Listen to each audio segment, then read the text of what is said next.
तो पार्वती जी की आंख में आज अश्रु देखे। जब पार्वती जी की आंख में अश्रु देखे तो शिव जी ने पूछा बात क्या है, तुम बोलो आज पार्वती क्या हो क्या गया। पार्वती जी बोली बस बात इतनी सी है कि आप बोल रहे हो मैंने कहा कि जहां मैं हूं वहां शंकर है, तो बिल्कुल पक्का, पर आप कह रहे हो जहां शंकर है वहां पार्वती नहीं है।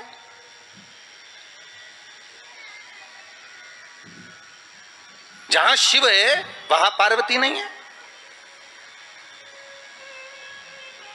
आखिर क्यों, किस लिए? कुछ स्थान ऐसे हैं पार्वती जहां पर मुझे तेरे बिना भी रहना पड़ता। पार्वती जी ने हाथ जोड़कर निवेदन करा, प्रभु कोई एक स्थान ऐसा बता दो जहां शंकर हो और शंकर के साथ आद्य शक्ति पार्वती भी हो। जैसे आप कह रहे हो कि जहां पार्वती रहेगी वहां शिव रहेगा, पर जहां शिव है वहां पार्वती हो, तो कुछ एक स्थान ऐसा बताओ, वो स्थान हमको दे दीजिए। शंकर भगवान ने कहा वो स्थान है कुंभ, कलश। कौन सा स्थान? जम के बोलिए, कलश। कलश देखा है आप लोगों ने? कुंभ कलश।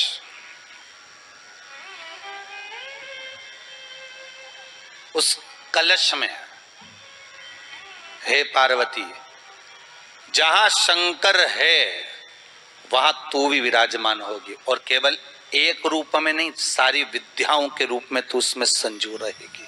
केवल एक कलश। इसमें हमारा एक संशय और मिटना चाहिए कि भारत की भूमि पर जब मां आद्य शक्ति की स्थापना होती है, मां जगत जननी को जब विराजमान किया जाता है, या चैत्र नवरात्रे में, शरदीय नवरात्रे में, आषाढ़ी नवरात्रे में,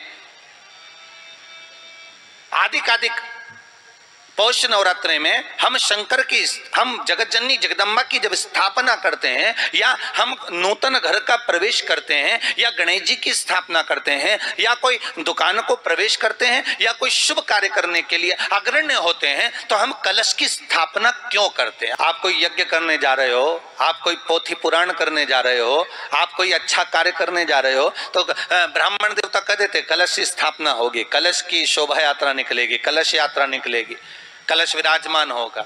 उस कुंभ की, उस घड़े की महत्वता कहां से प्रकट हो गई? शिव महापुराण की कथा कहती है महाराज, भगवान ओघड़दानी शंकर स्वयं आद्य शक्ति जगदम्बा से कहते हैं कि जगदम्बा तू क्या चाहती है बोल। तो जगत जननी जगदम्बा कहती है कि जहां मैं हूं वहां शंकर है, ये आपने कह दिया, पर जहां शंकर है वहां पार्वती का होना जरूरी है। उसके लिए सिद्ध करने के लिए एक स्थान ऐसा बनाया जाए जहां पर शंकर विराजमान है और शंकर के साथ पार्वती विराजमान है। तो शिव जी ने कहा पार्वती, उसके लिए मैं तुझे एक सुंदर कलश का निर्माण कर देता हूं। दुनिया का रचनाकार, दुनिया की रचना करने वाले महाराज, संपूर्ण ब्रह्मांड की रचना करने वाले, जिनको भगवान शिव ने स्वयं ब्रह्मदेव से कहा है कि ब्रह्मा जी तुम सृष्टि खंड को आगे बढ़ाइए, सृष्टि की रचना करिए।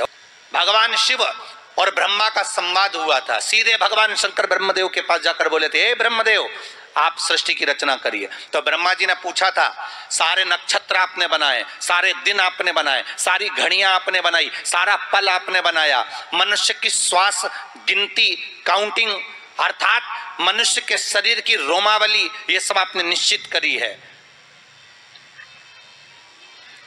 मनुष्य की कितनी धड़कन चलेगी, कितनी श्वास चलेगी, 21,600 श्वास जो मानव के शरीर से प्रतिदिन निकल रही है, 3.5 करोड़ रोम छिद्र जो मनुष्य के शरीर में बने हुए हैं, ये संपूर्ण बनाने वाले आप हो। एक एक घड़ी, एक एक पल, एक एक नक्षत्र, एक एक समय बनाने वाले आप हो, हर श्वास को बनाने वाले आप हो। तो आपसे मुझे कहना है कि एक निर्माणकर्ता ब्रह्मदेव आप ब्रह्मा जी कर रहे हैं, तो एक काम करो ना कि सृष्टि की रचना भी आप करो। भगवान ब्रह्मा ने शिव जी से कहा कि सृष्टि की रचना आप करिए।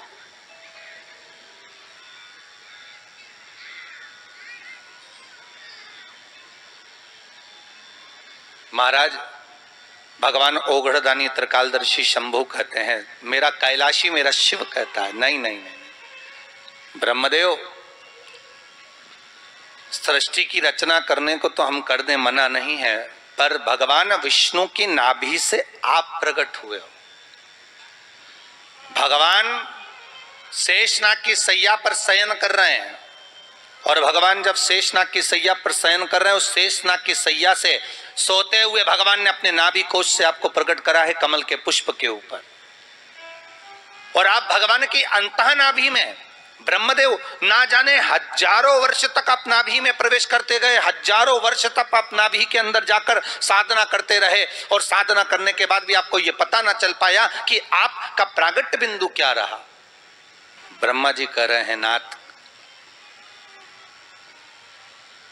इस सारे ब्रह्मांड को रचना करना है, कर दूंगा, मना नहीं है, पर रचना करता भगवान ब्रह्मा जी कहते हैं कि मैं संसार को एकत्रित करूं, उससे पहले 33 कोटि देवताओं को मुझे एकत्रित करना है, और सारे 33 कोटि देवता एक जगह पर आकर विराजमान हो जाए, ऐसी कोई व्यवस्था करना है। शंकर भगवान ने कहा, बनाओ ब्रह्मदेव, तुम निर्माण करो। ब्रह्मा, शास्त्र कहता है कि भगवान शिव स्वतः, शंकर तो शंकर है, भगवान शंकर ने एक मट्टी का सुंदर सा भाग ढेला एकत्रित करा, उस ढेले से भगवान ने एक सुंदर कुंभ का निर्माण करा, एक सुंदर कलश का निर्माण करा।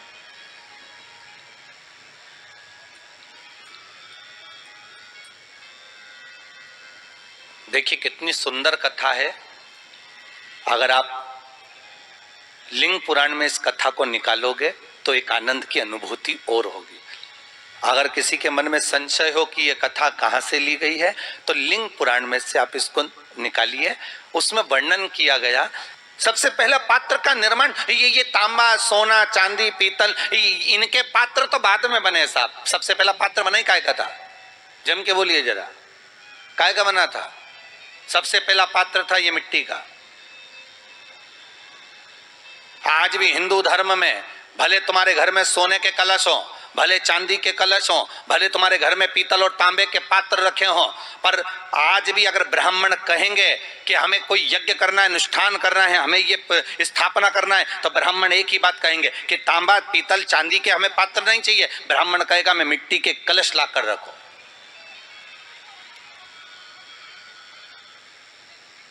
हमें मिट्टी के कलश चाहिए। भगवान कुंभ का निर्माण कर रहे हैं, भगवान कलश का निर्माण कर रहे हैं, और भगवान स्वयं ब्रह्मदेव कर रहे हैं कि आप ऐसा निर्माण कर दो जिसमें 33 कोटि देवता स्वतः विराजमान हो जाए। तो भगवान ने उस कलश का निर्माण कर दिया। अब कलश का निर्माण करा तो स्वयं भगवान ब्रह्मदेव बोले, प्रभु इस कलश के अंदर मेरा स्थान कहाँ है? मेरा स्थान कहाँ है? बहुत ध्यान देना महाराज। कलश का जो मुख होता है, उस मुख पर भगवान विष्णु का स्थान होता है। किसका स्थान है? भगवान विष्णु का। थोड़ा सा नीचे आओगे, जहां से कलश का मुख दबा हुआ होता है, वह जगह भगवान स्वयं शिव की होती है। किसकी जगह है? भगवान शंकर की। कलश का अग्रभाग, नीचे का भाग जहां से फैला हुआ होता है, वहां ब्रह्मा का आधिपत्य स्थापित होता है। फिर कलश का जो नीचे का भाग होता है, वो भगवान शिव और शक्ति का स्थान होता है। कलश के बाहरी भाग में, जहां पर बाहर का हिस्सा होता है, उस कलश के बाहरी भाग में 33 कोटि देवताओं को भगवान शंकर ने लाकर विराजमान किया होता है। महाराज भगवान शंकर 33 कोटि देवताओं को निमंत्रण देकर उस कलश में विराजमान कर दिए कि जहां कलश की स्थापना होती है, उस जगह पर किसी देवताओं को बुलाने की जरूरत नहीं होती। 33 कोटि देवता उस जगह पर स्वतः विराजमान हो जाते हैं। स्वयं 33 कोटि देवता स्वयं वहां विराजमान।